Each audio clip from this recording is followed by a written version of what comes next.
Hi, it's Friday. It's 5 o'clock. 3 o'clock. 3 o'clock. It's crackerjack, but no, it isn't. It's Together Unlocked. I was getting carried away there back in the past, which is an odd thing because actually, when I was growing up, we didn't have a TV that could get BBC One, so not even sure I watched it. Anyway, I'm Jew Gosling. It's the end of a very long week, or perhaps in my case, fortnight, because I worked through last weekend. And I'm the artistic director of Together 2012, who are bringing you this live stream today. With me in my East London studio is our chair, the artist and campaigner Julie Newman, and she's just been joined by one of our animal hosts, a tabby cat known as Dolly and also known as Jinx. If the whole stream crashes, she's managed to achieve her goal and step all over the laptop, but fingers crossed not. So, because it's Friday, we are dressing up to go out to stay in. A wonderful tradition that started in New Zealand last March and adhered to us by us ever since. So, in a minute, we'll be coming back from some audio description and we'll be telling you what we're dressing up to go out to stay in to do. But first, as always, to the other end of our long wheeled virtual sofa to the West Midlands for some introductions and audio description and a little bit of explanation about where everybody is today from the West Midlands. We have an actual sofa behind us on the long virtual sofa today. We are in a slightly different room. The normal room that we use to stream from is being used for school interviews this after well all day really, but this afternoon. So we are located in a slightly different room. So we have a red settee behind us, um, a cushion, a black cushion in between us, and then it's just a kind of creamy eggshell uh, wall painting. Now, I completely forgot to introduce myself before I did all of that. I am Josh Surgener. I'm one of the hosts of Together Unlocked, and I'm a PhD student in my normal time. I have long blonde hair, a bit of the ginger beard that really needs to be sorted out because it's getting to the point where it is looking really naff. Um, and then I am wearing a grey t-shirt that says Outlook Expeditions, and then it has kind of that outline of a mountain or mountain range in green. And you can't actually see them. I'm wearing some very bright stripy trousers as well, and that is part of my outfit. Normally around this time of year, I would be in Harrow on the Hill, helping with some interviews and things for an organisation that does kind of global trips for children. So I went on one a few years ago, went to South America, and this was one of the allocated kit for that trip. And then, like all good backpackers, I had to buy some rather questionable fashion clothes whilst I was there from the market. So I think we all got at least one pair of these kind of 3/4 cotton, very colourful kind of Peruvian trousers. So So, you're going to go to Peru via Harrow. yes, and to Sounds Harrow and then the Andes. That's my plan for this weekend. And I'm Tracy Surgeon, and I'm a bit jealous. I love his trousers actually. If they fitted me, they'd make great festival trousers. Um, and I'm very pleased to be here this afternoon for the whole show this week. I normally just pop in and do 15 minutes, but I'm here for the whole show. And today I've got long blonde hair, which is up in a rather fancy bun effect on the top of my head because it's getting very long now, and hasn't been to the hairdressers for over a year. I am. I've got pale skin, blue eyes, and I'm wearing a black with silver sparkled bomber jacket. And you can't see that I've got some grey legging trousers on. And do you want to know what I'm dressed up to do? I am planning to go out to stay in. Is that the one? To go in the garden and look at the setting up the garden as it's now spring has actually sprung. So yeah, I want to get the garden ready for spring. Check out the flowers and see what I need to do to feed all the birds. So we're just blown away here by the fact that you would wear something so elegant and sparkly to go gardening. What do you wear when you go clubbing? Can we see that next week? Yeah. Oh, yeah. I think it's I think garden it's more kind of project management gardening than gardening. I get my hands dirty. No, I do my project management in a hard hat and high vis and big boots. So yes, so the very, very glamorous Tracy apparently wears this simply to supervise the garden. And at Yes. least that's something we can all do. Mm, Supervise Yeah. somebody else from outside a window or yeah, inside a window, because we definitely. are going to be getting all of our words back to front. But the question you've all been waiting to have answered, Julie, you asked me to introduce you, so I'm going to say you're Julie Newman. You are the chair of Together 2012, and tell me who you're dressed up to go out to stay in I'll to give you. be. I'll give you a hint. I'm Shaun the sheep, And I'm the farmer. and I'm wearing a little tabby cat on my lap at the moment. I'm dressed up as Shaun the sheep. So today I'm wearing a little headband with a sort of sheepskinny top. I've got black ears that droop down to the side. I've got a black nose. It's blackened by intention, not by accident. I'm wearing I'm wearing a long sleeve black t-shirt and a woolly vesty thing, sort of woolly, sort of Waistcoat. waistcoaty vesty thing, which is knitted. And I thought I'd go down with Ju, who will introduce herself in a minute. But I thought I'd go down to Mossy Bottom Farm and have tea with Sean and Timmy and Gloria. Thank you, Julie. And I will obviously be accompanying her. So Julie's the very, very clever sheep that outwits everybody, and I am the very thick farmer who never gets it right. So a little bit of typecasting there. The tabby is back. So I'm Ju Gosling, also known as the artist Ju90, and as the farmer, I have a well, it's not tweed, it's actually Welsh wool, but a traditional Welsh wool sort of pale flat cap. I've got a long sleeved green t shirt with a green padded jacket over the top.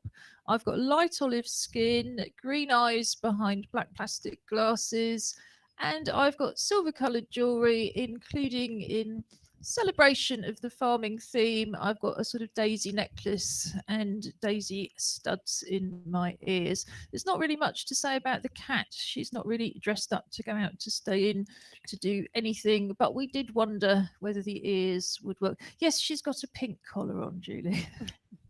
Just to make sure all of the audio description is correct. So, as it's Friday, as well as dressing up to go out to stay in, we have Art Club, where we introduce you to some of the activities we've been doing from home this week, flag up more activities that we've got for you online, and then we move on to something for the weekend where we recommend things you can do from home, online or offline this weekend, mostly free.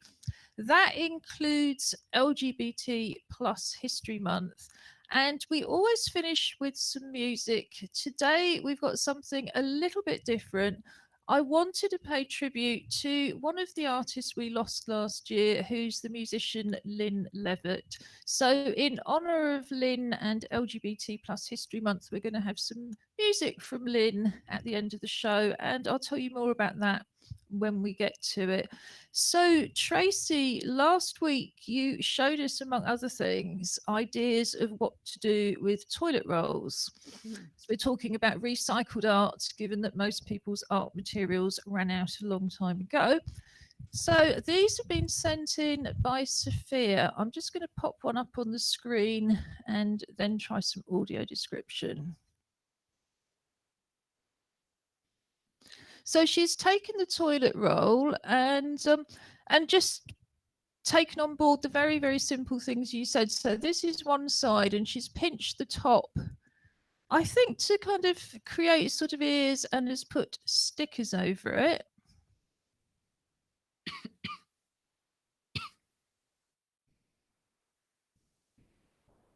And with this one, she's very much gone with your idea about turning it into an animal.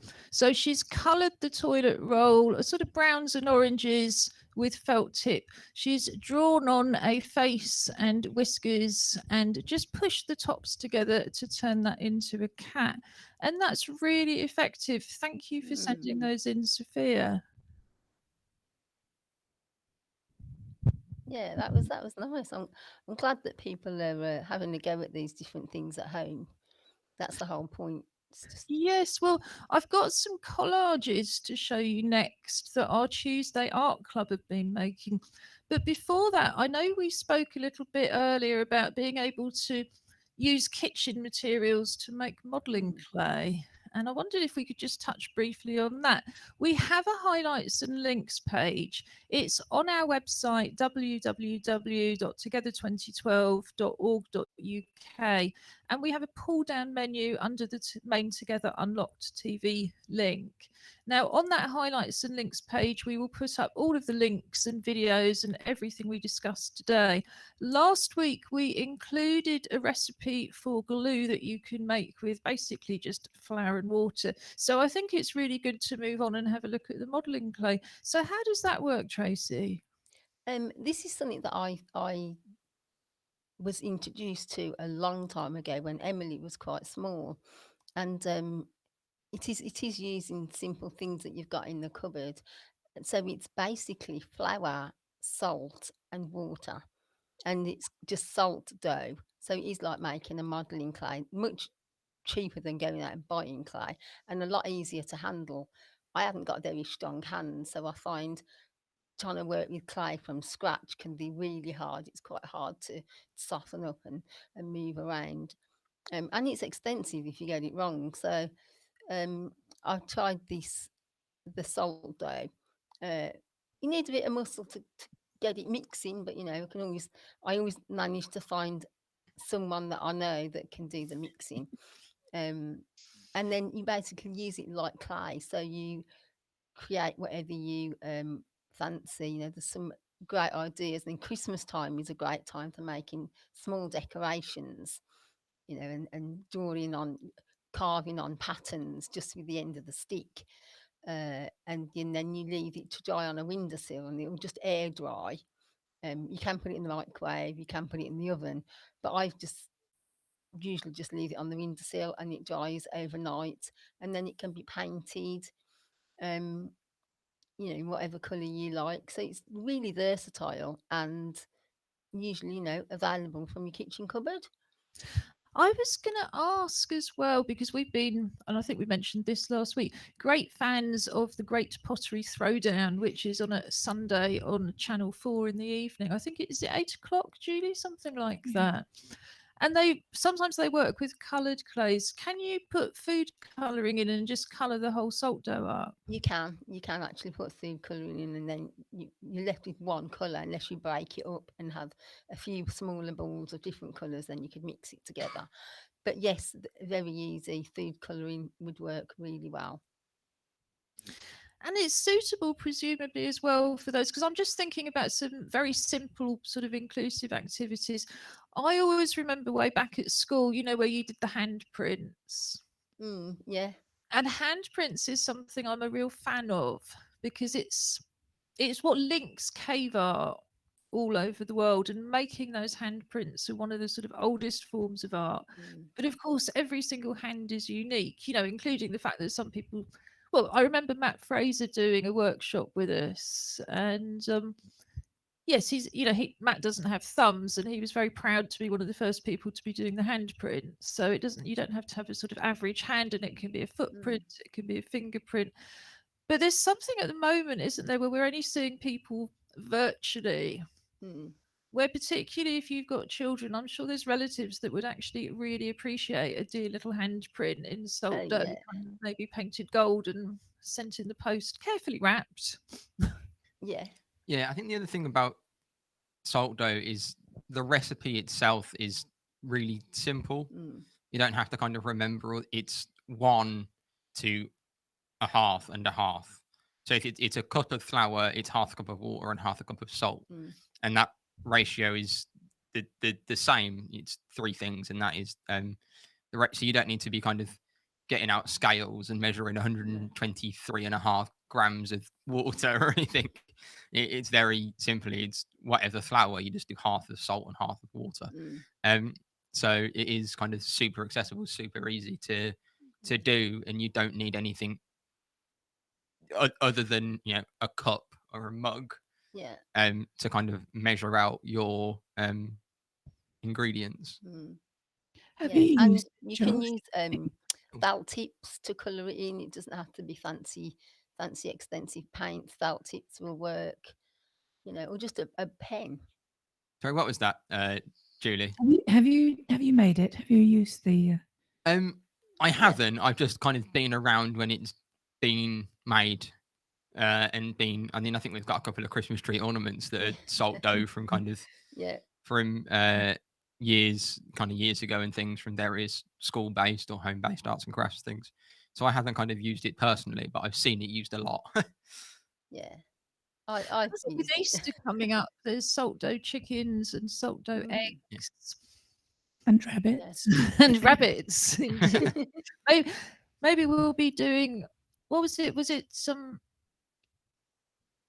I know they do the Weir Rabbit, but I can't remember the whole of the title. But Aardman Animations, who makes Shaun the Sheep, also has the tale of the Weir Rabbit. So perhaps we'll see Julie as the Weir Rabbit come Easter. It's quite a scary film, then, I have to say. Well,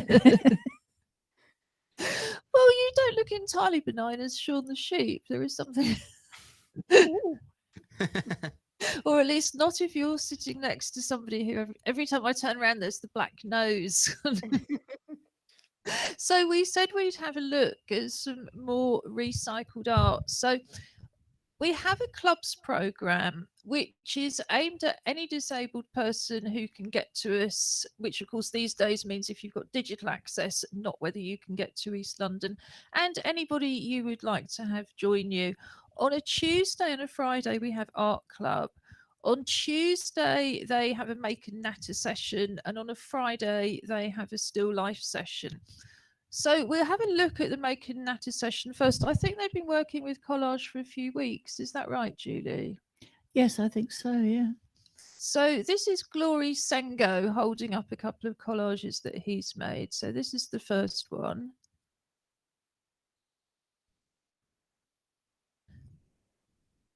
And what Glory's done is really focused on people. So I think, again, you were talking about decoupage techniques a couple of weeks ago, Tracy, and recommending that people went to junk mail and cut out very sort of similar things. And that's very much what Glory's done there. Just going to take that off.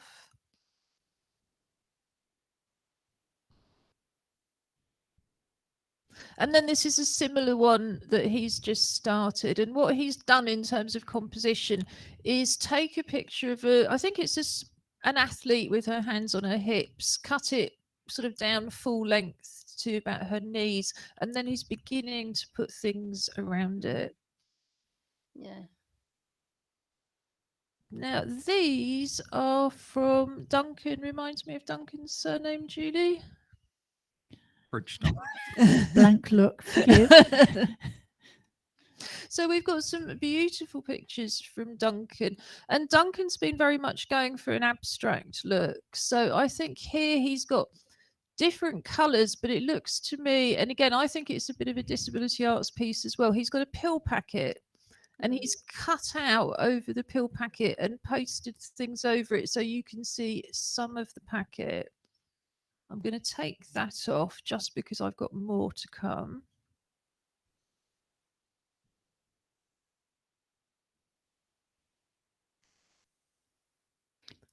I just wanted to say Duncan's work, I think, is very Bauhaus. It's sort of like it references sort of quite interesting abstract history. And we'll let you talk more about that, Julie, because I don't know enough about Bauhaus. But it's a very striking collage where he's used the junk mail, including the pill packets, because I can see the pill packets being cut out again here. And I'm not sure how much of it's abstract shapes and how much of it you can see what you think you're seeing, because it looks almost like a trumpet on the left-hand side.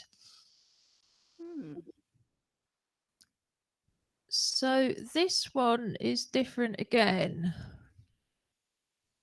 And what Duncan's done here is taken a sheet of red, or either that or he's painted some cardboard red, and he's put that onto the white paper first, so you've almost got a white frame around it. And then he's cut out solid shapes. Again, yeah, very Bauhausy, but sort of also geometric but abstract at the same time. So that's in pinks, oranges, yellows, and reds. Mm. And then finally, this one has a pink background, and it looks to me as if that's Kellogg's crisps, Crispies, or Cornflakes. yeah, some sort of Kellogg's thing. And Duncan's also put in what looks to me like hand drawn or hand drawn notes.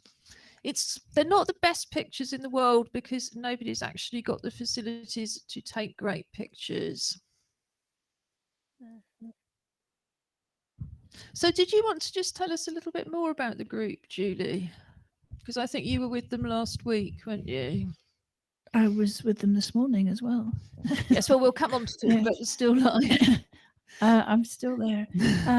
No, they're a very diverse group actually, and what I find very interesting is how it's the same old thing, isn't it? Like with photography and filmmaking, you get something that somebody focuses on, and if you've got a group of people, they each see something different and they each respond to it very differently. But I think the collages they were making up on their own, weren't they? Well, Duncan is very at the moment is very interested in collage making, and he's actually quite committed to it. I think he's enjoying the experimentation. He's certainly an excellent artist, isn't he? Yeah, absolutely. I mean, one of the goals in our club's program is to make them open to absolutely everybody and inclusive and accessible to everybody. But on our Tuesday sessions, when we focus on more craft-based techniques, we also say these are inclusive, they're accessible, anybody can do them, but you can take it into fine art practice and you can take it up to that level. And I think that's very much what Duncan's doing, and people are on that journey. Usually our art club sessions would be 2 hours, but we find on Zoom an hour is quite enough. So on a Friday, we would usually have a drawing and painting session. And the way that would work in a physical venue is we provide all sorts of different papers and canvases, paints, crayons, pastels, so that people just have got an opportunity to try anything they want to, use the facilities that we provide, and just discover their own voice as artists. That's actually quite challenging to do on Zoom when it's much more difficult for us to provide materials. So what we've introduced since we moved to Zoom last autumn is a still life session on a Friday instead. And again, what we're trying to focus on is things that people have in their homes so that people can start setting up their own still lives as well. This is one I did this morning, so I'm just going to pop it on the screen. And this is just bath stuff, basically. I've got a towel stretched out to form, well, both the foreground and there's 3 what Julie calls scribbles, and I don't even know what the correct term is, but basically those netting scribbled up things that you use instead of a sponge. And then there's a real sponge sitting on top, and there's also a silver duck with an orange beak. So the colours are predominantly turquoise behind, then you've got purple, orange and green for the for the scribbles. You've got a sort of yellowy brown sponge, and then you've got the silver and orange of the duck. And what we'll do, as always, is we'll pop that up on the highlights and links page. If you have a go at home, we would absolutely love to see your pictures. So I've got a couple coming up. Who did this one, Julie? I think that's Glory's actually. Yeah, it's very interesting. I mean, again, what Glory's done is taken the colours that he's got in his felt tips. So he's got reds and sort of turquoise green. He's got a yellow for the orange, and it's a really interesting angle. That's an hour in, so that's not a finished piece. And like I say, usually we would be spending 2 hours, and then some people might be working on those pieces for weeks. And this is Crystal Pease's. Crystal really liked the picture, and she responded with two pictures of her own. I think she liked the way it filled the paper. Yes, absolutely. I haven't got the other one of Crystal's up, but what Crystal's done is used paints with quite a big brush. So she's got reds, yellows, blues, purples, really, really filling the picture. I mean, I know Crystal can't see very clearly, so Crystal tends to do her own response, but I think that's absolutely great. Well done, everybody. Yeah. And I think it's been quite interesting for the team to learn about still life, hasn't it? So we've been having discussions about what is it, the rule of thirds, and how Van Gogh developed still life and what the theories are of still life. Because traditionally you just sort of see it as, oh, well, there's a vase of flowers or there's a bowl of fruit. And we've been doing those, but we've also tried to be mindful of the fact that lots of us don't have access to fresh fruit, let alone flowers. So we're looking more at things that you can find in the home, like shoes and clothes and kitchen stuff and bath stuff. What I really liked when I started researching Van Gogh was the fact that it was a still life, in the sense that it was almost like a comic frame. It sort of encapsulated a story. You kind of felt that he'd taken off his shoes, but at the end of this day where lots of things had happened, and maybe he'd taken his shoes off because he was about to go and do something else. I don't think we're quite there in terms of capturing that yet. When I tried to do real pictures in the bathroom, and it was all just too busy and it wasn't composed properly. And by the time you'd put it all together, you knew it was a sort of artificial composition. But it's certainly been very interesting. And of course, it's the kind of thing you can do. Well, I was going to say with a camera, but with a phone, effectively. You can do still life photographs at home. And if you do, we would love to see them. Just send them to info@together2012.org.uk or get hold of us on social media. Don't be shy. I know lots of people are, but we would love to see your work, whether it's your pictures, videos, poems, written work. Yeah, just get in touch. So, did you have anything you wanted to add from today, or news of next week's art clubs? Next week, Alison Marchant will be guiding the art clubs through. I was just really filling in for her, but it's I think it's well worth having a look, because do remember that if you see a still life, you don't have to copy it. You can use it as inspiration, and if you're not somebody who enjoys realism and drawing from life, then just use the colors or the textures, or just go and do your own thing. I mean, there's no problem with that whatsoever. Yeah, I think Yeah, I was just going to say, when you see the photo on the highlights and links page, any of the photos on our website, if you double click on them, you will get a bigger version. And of course, you can also at that point zoom in. So I found the texture of the sponge in particular really, really interesting, just to zoom in on and look at some of those shapes. But like you say, it's very much a kind of kicking off point. Sorry, Josh.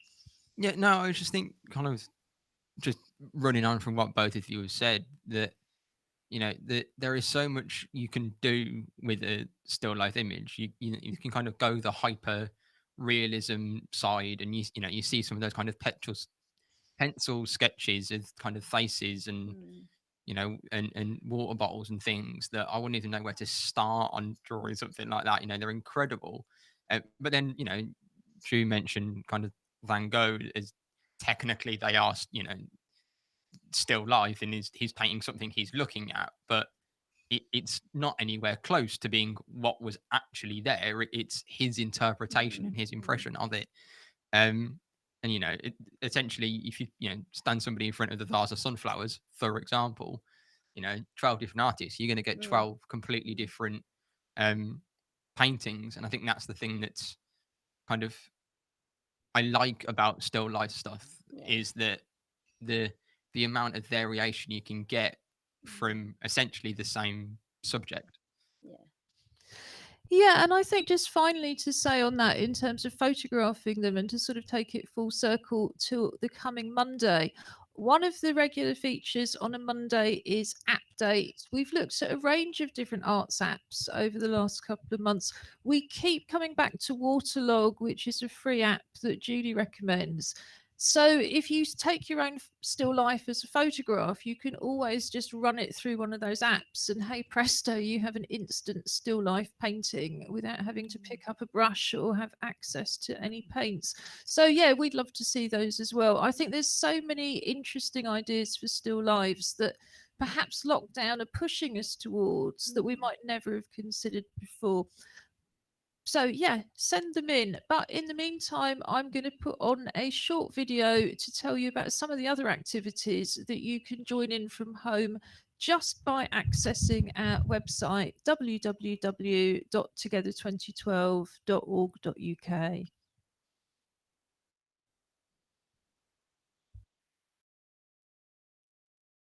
Together 2012 is running a join in from home programme from our website together2012.org.uk.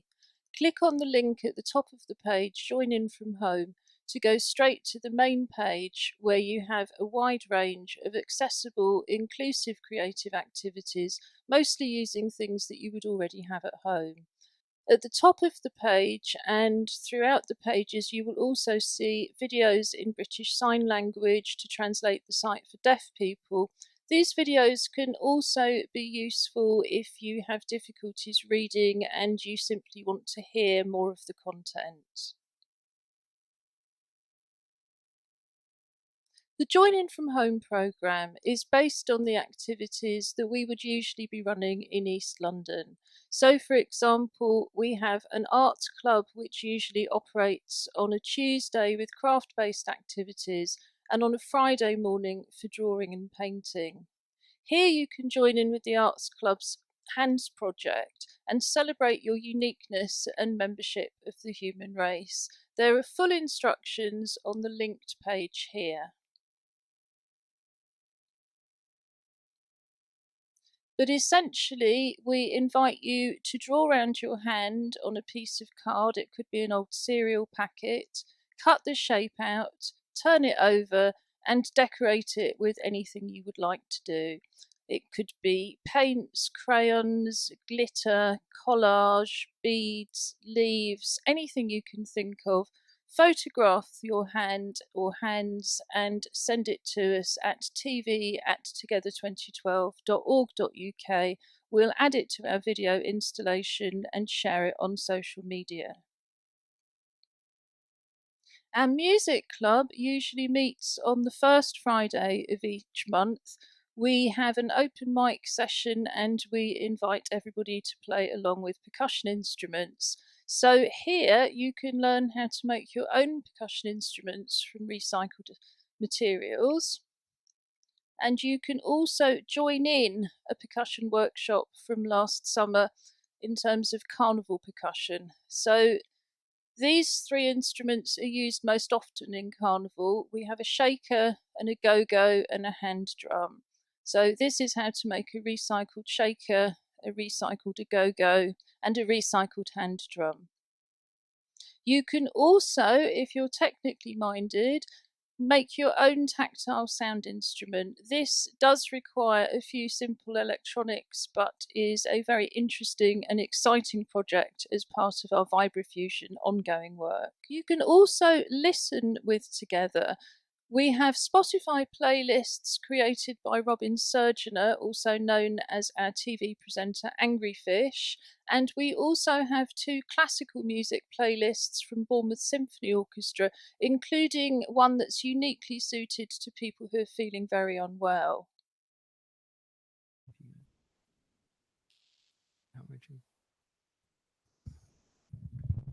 So, Julie, you've actually created two new Spotify playlists since we created that video, haven't you?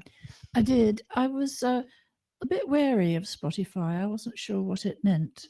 So I had a go at it. I thought there's only one way to conquer this sort of uncertainty. So I thought this is a good time to do it. So during the month of February, I created a couple of playlists for the History Month, LGBT plus History Month. One is from sort of the old lesbians playlists in the 80s and 90s, which doesn't seem that long ago somehow, but it is actually. And similarly, there's some club tunes from about the same period. Interestingly, I sent them to some friends who were contemporary at the time in Brighton, and they recognised all of them, and we had quite a lot of fun playing them over last weekend. Yeah, so I'm going to pop those up again on highlights and links. I mean, just to stay with that for a moment, we talked about all sorts of apps on a Monday. We've never talked about Spotify, and I think we've got quite a number, certainly of our own clubs participants, who are coming onto the internet for the first time.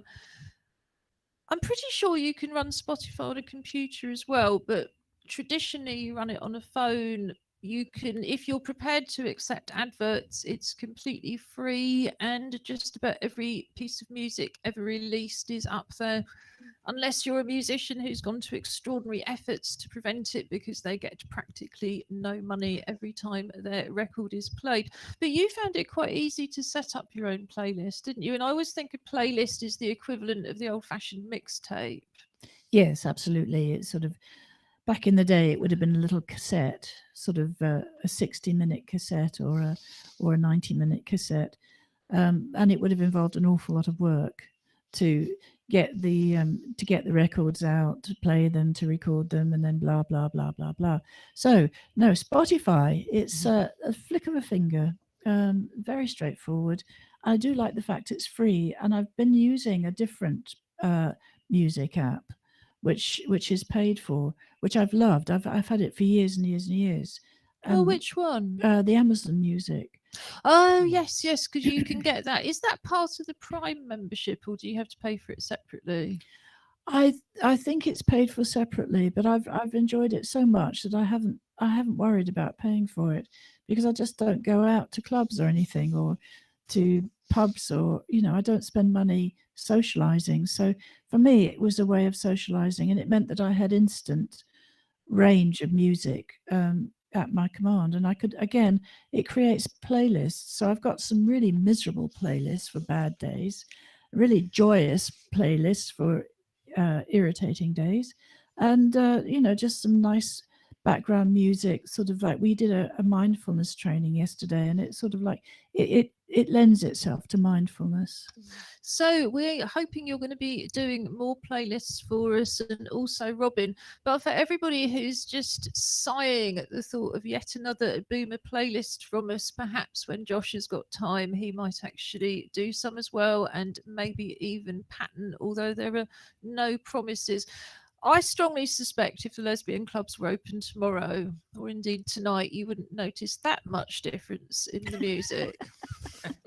I think Well, I say that I worked on the door of Queenie's in the 90s, and me and the DJs had many conversations about how long it would take the lesbian fraternity to catch up, for example, with techno, and we reckoned about 2030. So I think it gives you some kind of idea.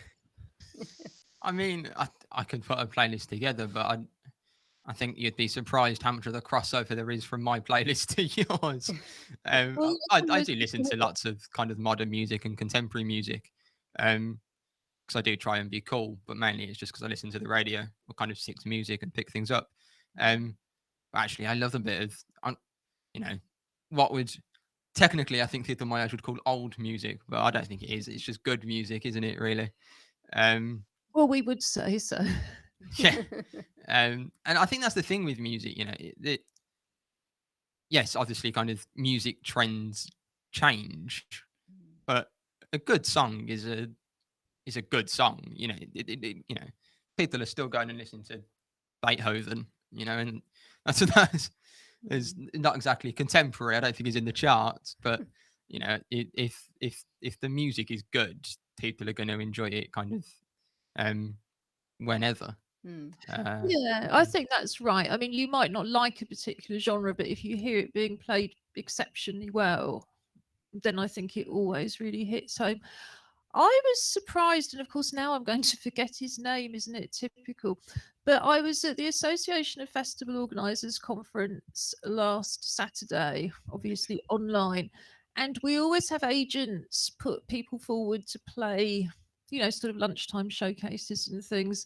And there was a very impressive guy called Joe with his guitar. And then I watched The Voice on Saturday night, and there he was again. Mm. I suspect he might be doing quite well in order to have got himself in front of the festival organisers last Saturday. But when I checked out his website at the time, because I thought, oh, I must know this guy because he's really good, and he'd got no gigs booked, of course, and no streams online, no music out. So, in terms of what we're recommending to do for the weekend, I would not usually recommend watching The Voice, but I'm pretty sure I'm going to see how Joe does tomorrow. And Mm. I when I will. looked up his surname, I'll even put his website into the highlights and links. Yeah, I will say on streaming, because Spotify is free and you can get kind of lots of podcasts as well. I do believe that Amazon Music is free with some adverts as well, or a lot of stuff is free again with adverts. I don't know what it like for Spotify. I think you get half an hour of kind of continual music, and then a couple of minutes of ads, and then another kind of half an hour of music. So I guess or Amazon Music as a non-Amazon Music subscriber is probably a similar package. Mm. But I know that I think there is a free version, but you just have to listen to Yeah, some adverts. I find, and we'll move on to other things to do for the weekend in a sec, but I do find that the main advantage of having the paid for version of Spotify isn't the lack of adverts, it's the fact that you can get more information on the tracks than otherwise, and you can, Yeah, you can kind of you skip just as get a well. little I bit think more you're stuck data. to shuffle on the free Spotify, I think, with no kind of choice. Uh, but yeah. Well, we might come back to that at a future Monday app date. So, what are you recommending we do from the West Midlands? I've got a few different things for this weekend. The first one is something called the Showstoppers Improvised Musical, which is an event tomorrow evening. It starts at 7:30, and then I think you can watch it kind of afterwards if you have a ticket. Um, and it's a whole bunch of kind of top, it says Olivier award-winning performers. Um, that basically take suggestions from the live audience kind of through a chat feature, um, and then improvise a kind of comedy musical off the back of those audience suggestions. Um, and it just sounds really interesting. I think it's the second show they've done this year. And it is a paid event. There's different tickets. So there's a concessionary ticket of £7. The standard ticket is £10. Um, but then you can also pay 15 and 20 or £20. It's kind of the option to pay slightly more.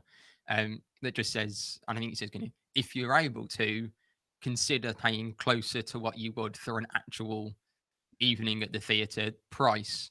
And I thought it was a really interesting way of doing it. There's the slightly cheaper ticket as the standard ticket because it is online, but then the option for those people that have a bit more discretionary income to be able to kind of support the theatre and the actors and all the crew and Mm. all the things that go into putting it on, that they're probably not making a huge amount of money or operating at a loss Mm. because they can't do anything in person. And obviously all the food and stuff that would come along with it isn't there. So I thought it was a really interesting kind of model to Yeah, do it that way. and they're supposed to be very good. And I think for so many of us who've got, well, limited mobility, stroke caring responsibilities, stroke geographically remote, it's a wonderful opportunity to see the sort of show that we never used to be able to get to see. Mm. Although I very much hope blended delivery is the way forward. Julie, what did you want to flag up? I found a super listing device, which is called TV listings. But what I noticed was that all the films that they were listing for the weekend and in fact into next week are free. They're on sort of Earth People's television, which is which is Freeview. Um, and there was a couple there that really caught my eye. You remember we were having that discussion, Josh, about Lego and the Lego franchise. There's a Lego film on tomorrow afternoon on ITV at 3 o'clock. I love the Um, Lego film. yeah, I thought that would appeal to you. It's a ninja one, Ninja Go or something like that. Oh, I haven't seen that one. And there's a couple of animations. There's some. I noticed that the Karate Kid 1 to 3 is featuring sort of for really all over the weekend, going into next week. And I think for anybody, I like the Karate Kid. I know it's a kids' film, but it's enjoyable. It's easy to watch. I think what I found over the last 12 months, and particularly over the last 6, is what you're seeing is more and more very old films, but really good ones. And actually, I've decided I'd rather see a great film for the umpteenth time than see yet another kind of relatively new, absolutely rubbishy fill-in film. I was watching Educating Rita last night and I thought, God, it must be at least 20, 25 years since I've seen that. But what a classic. Although I did end up thinking what I thought at the time, which is I just couldn't believe that someone who was actually, I think, 33 at the time was playing a 25-year-old. I think she was probably great on stage, but I always had a bit of a credibility gap just watching, which I think is really very similar to what we say about cripping up. There's just a level when you're inhabiting a body where you can't believe on film that somebody's disabled if they're not disabled, or is 25 if they're 35. You know, the camera is very unforgiving. Tracy, what were you recommending? Have you got anything else for us to do apart from all of our salt clay modelling and so on? Well, yeah, I am actually. I was looking at some things, some webinars to look at actually over the weekend, um, particularly around teenagers and their emotions, and you know, ways of strategies for meltdowns and things like that. And they're ones that are on a particular site called The Girl with the Curly Hair, which is a site I've been looking at recently because I do happen to have a teenager in the house that has got lots of emotions and lots of things going on, and they're all free. I think it's a great site actually for We'll definitely put the link up.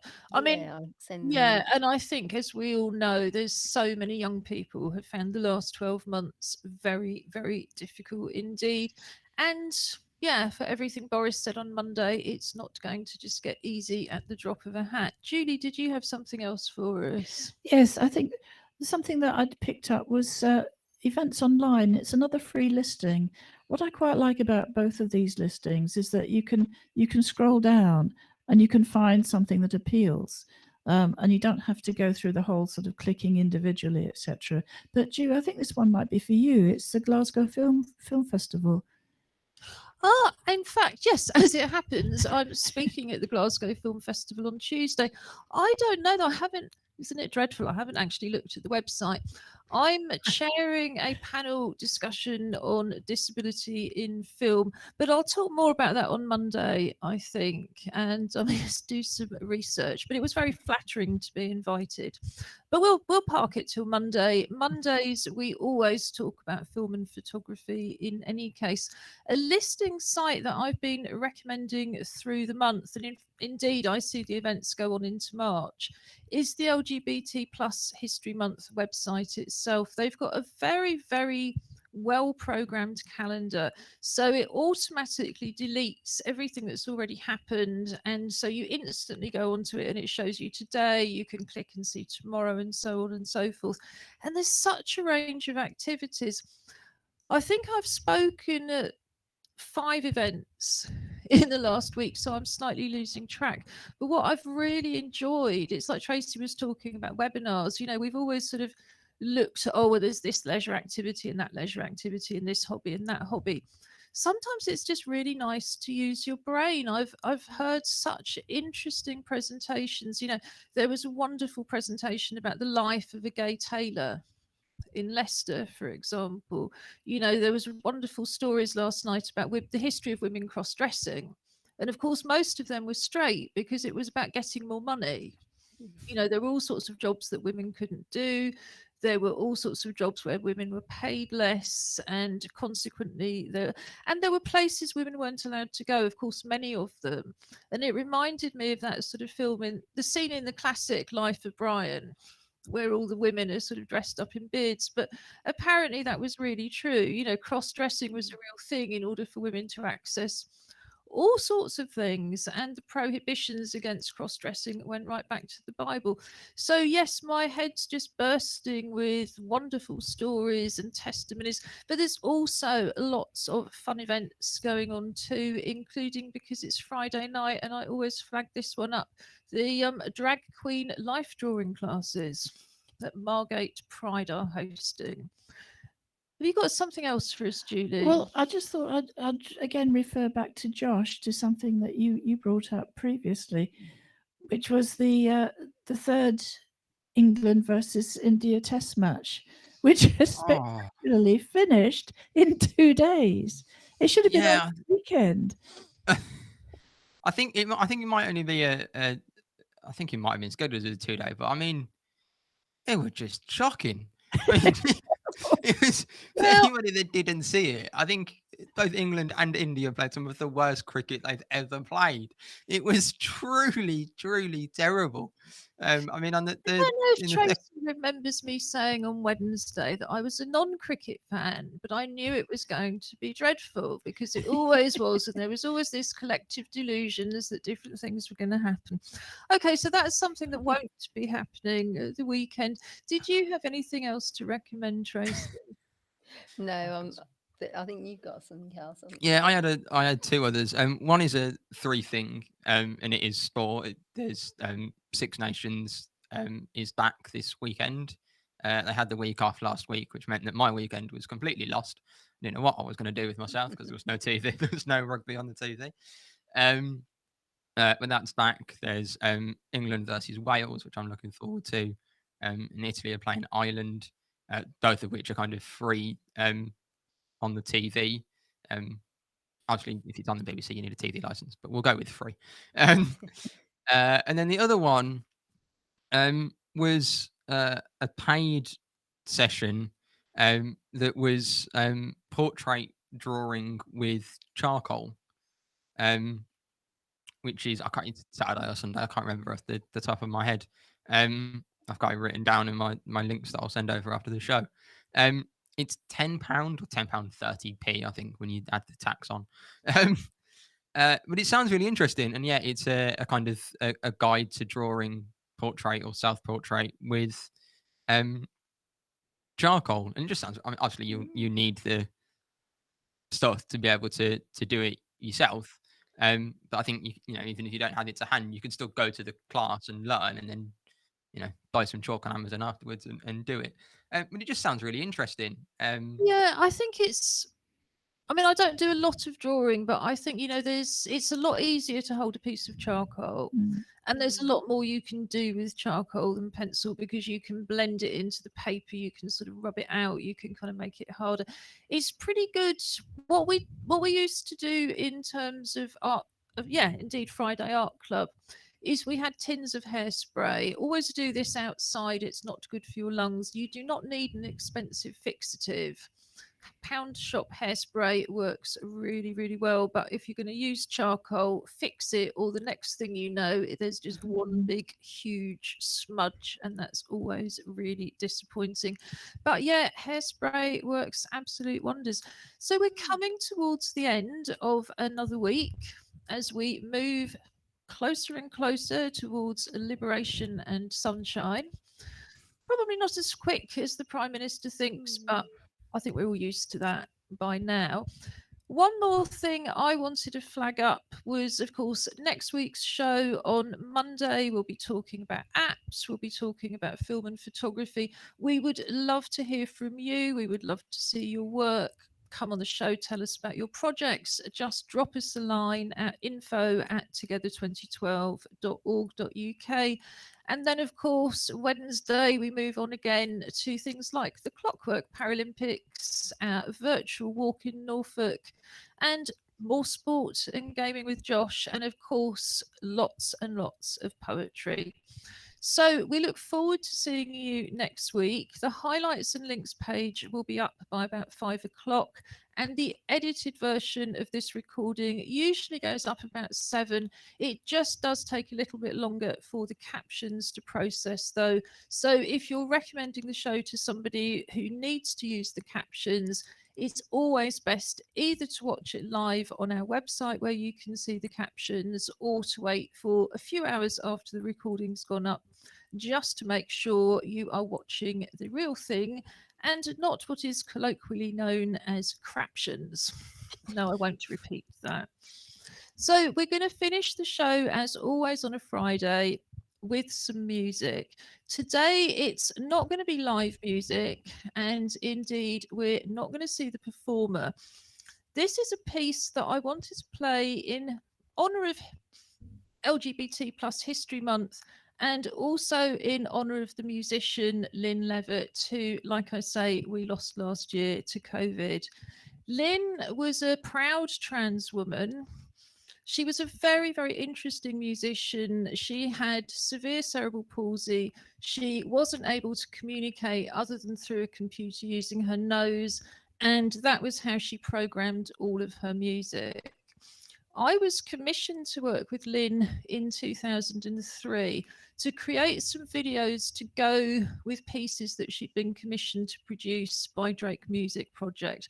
And so these were screened at Croydon Clock Tower. At the moment, I've only got a very, very pixelated version of these, because when they were first uploaded to the internet, in about 2005, you could only put up very, very low resolution versions. And I'm still going through my archives to try and retrieve Lynn's work, because, of course, she wasn't expecting to go when she did. But this is an excerpt from a longer piece called Stream Dream. And I just thought, in terms of, this is the last show we'll be doing in LGBT plus History Month.